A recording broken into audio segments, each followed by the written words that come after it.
Before you blink, before you breathe, listen. There was once a city so proud, so alive, that it believed nothing could break it.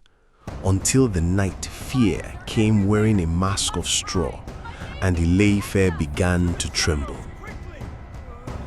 From the forest came giants draped in raffia, tall as spirits, silent as death. They did not shout, they did not need to. One look was enough to freeze warriors in place and send mothers running with their children. Inside the palace, Queen Moremi watched her people bleed in fear. The elders prayed, the warriors argued, but she knew one terrible truth. If no one acted soon, the glory of Ile-Ife would be swallowed by darkness. That night, under the cold gaze of the river Esimirin, Moremi knelt in the mud and made a desperate bargain. She whispered, "Give me the secret of these monsters, and I will pay whatever price you demand." When the raiders came again, Moremi did the unthinkable. She did not run.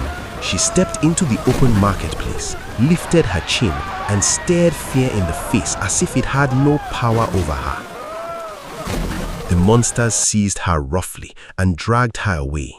But Moremi did not scream. She memorized every turn of the path, every shadow, every footstep, because even in captivity, her mind was already planning her return. Deep in the jungle stood the hidden kingdom of the Ugbo, an eerie place of bone thrones, masked warriors, and secrets buried beneath leaves. There, the woman of Ife was brought before their king like a trophy from a conquered world. Then the terror cracked open. The king removed his mask, and beneath the legend was only a man, tired, proud, and far less powerful than the fear he had created. That was the first crack in the wall of darkness. Night after night, Moremi listened, waited, and learned. Then one drunken evening, the king revealed the secret he believed no one could use.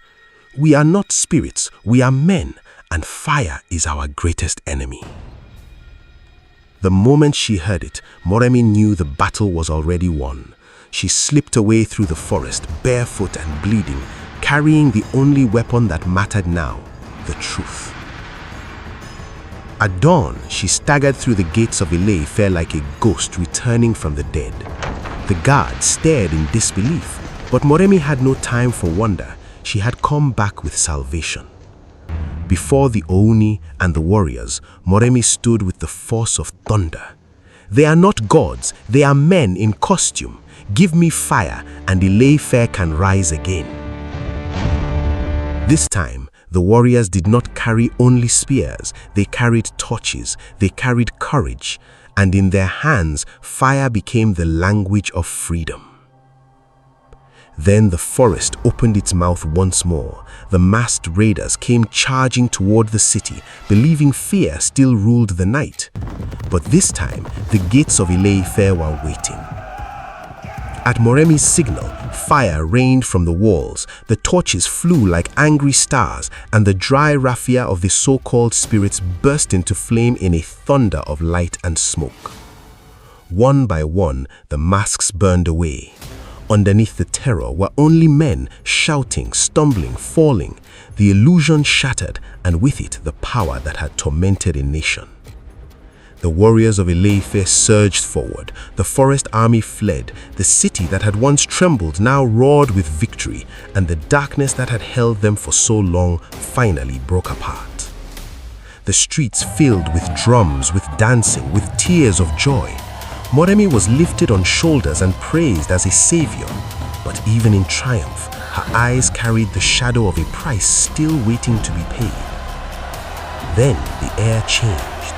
A cold mist rolled in from the river, and the voice of the bargain returned.